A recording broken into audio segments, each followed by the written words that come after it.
What's going on? It's Fist, bringing it straight from my heart for me to you, because that's what I do. Titanfall, Xbox One gameplay. You know it's right around the corner. March 11th, we have the dashboard update coming for the Xbox One. Hopefully, it becomes more seamless. Unfortunately, I don't think we're going to get the Dolby 5.1. So you're still going to get a disadvantage in the sound there. So it's a game of attrition. On Angel City, I think it is. I'm not sure. Don't quote me on that. There's only 2 maps, and I don't know. But I got tons of Titanfall gameplay on my hard drive to keep you going. Tomorrow, check out Fisticuff's channel and this channel. We're going to have 2 more gameplays. And I'm going to try to get some PS4 gameplay going for you guys soon as my splitter gets here. And I'm going to try to stream from the PS4 as well. So it's gonna be. We got a lot of stuff. We got a lot of pretty. We got a lot of stuff going on. We got. I think it was Garden Warfare that's on the Xbox One. Try to stream some of that tonight. I don't know if I want to get into it. I'm not too sure yet, but we'll see. Here I'm using the assault rifle with the different kind of sights on it. Now I don't really understand the difference in the sight. Maybe it's. I think it was like one. They did something on a description on the bottom, 1.7 zoom. Where just the red dot is 1.5. Like, does it really make a difference? I don't think so. I think these weapons are so easy that I don't think you're going to have a problem shooting people. I do have the silencer on and invisibility. I mean, all these things are going to change. Obviously, we got into a discussion about next-gen graphics and, if this is... does this look like next-gen graphics to you? I mean, it's a Source engine. I think it's par for the course. So, my feelings are, I think the gameplay is parkour and it'll keep me interested. And parkour means it's got all kinds of fancy ways to fight. I mean, it's not so much as like Call of Duty. You're like a stick in the mud, and you're not a stick in the mud in Titanfall. And I think that's what people want. They want freedom. And the more and more I talk to people, I think people want gameplay any day over graphics. I mean, if you look at the defining game in this generation or the last 2 or 3 years, Minecraft. Minecraft is 8-bit graphics. Sorry, I got gum in my mouth. That's why I was stuttering, because my tongue got stuck on. Anyways, I shouldn't be chewing gum anyways. But 8-bit graphics. 8-bit graphics. And seriously, does anybody really care anymore at this point? I mean, you can see it this way.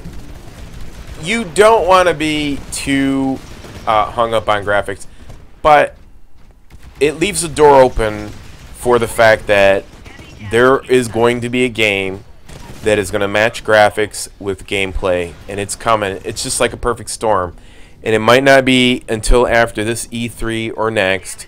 But it's going to get here, and when it does, it's going to hit like a pile of bricks, and everybody's going to be on that game. Because everybody is looking for that next Call of Duty 4. I think this game, Titanfall will kill Call of Duty on the Xbox One. I think it will do fairly well on the PC. I think Respawn shouldn't have sold out so soon. That's why they made the Source engine. It was going to be on the PS3 or PS4. I think it's a bad idea to put it on a 360. I think it's a really bad idea to put it on a 360, because here's what it does to the game. You may say that if I buy this game on a 360, that I don't have to buy a new console. That is true. But that leaves this double-edged sword here. One, it leaves the door open now for Sledgehammer and other games to say, okay, they didn't come with the engine. They didn't come with the graphics. So we're going to steal your idea, and we're going to change our game plan and work on a game like yours in the sense of parkour. And it's going to be the bedazzle wow factor. And so when you do not snuff out a game that's a competitor completely, because out of sight, out of mind, you forget about it. And if you don't do that, then you leave the door wide open. And on the PS3, or on the PS4, let me tell you something. On the PS4, if it wasn't for down or without shortages, I believe that Xbox One and the Xbox 360 would lose its grip in the United States. That's my personal opinion. Because after playing the PS4 yesterday, it only takes... And the thing about the PS4 is that they have indie developers. And they moved the whole Call of Duty crowd over there.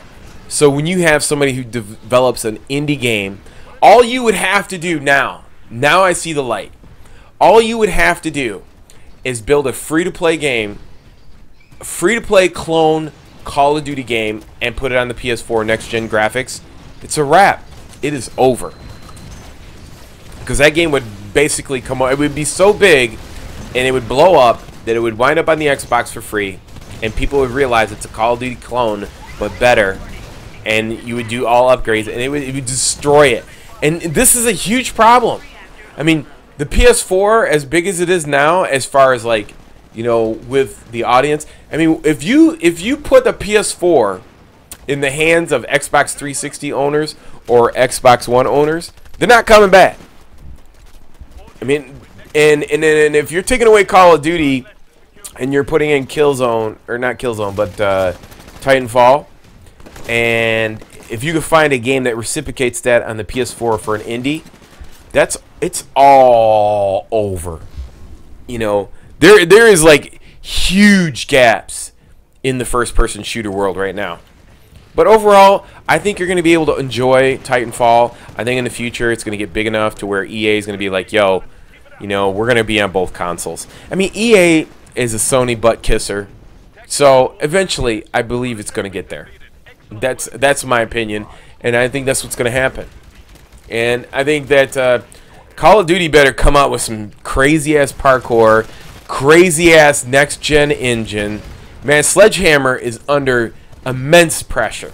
Immense. And with the CEO coming out saying that this next Call of Duty from Sledgehammer is going to be the best Call of Duty ever made, well, you better hope it's going to have to be. It's just going to have to be. If it's not, that's it. You know, I wouldn't have these views if I didn't play the PS4. If I didn't understand, like, the indie development section on the PS4 and how seamless the PS4 was. Like, I was totally not seeing it. Now I see it. So, I mean, it's just another dimension. I was like, I knew it was there, but I didn't know it was there like this. So, anyways, I hope you enjoyed this commentary. I'll get the fuck out of here.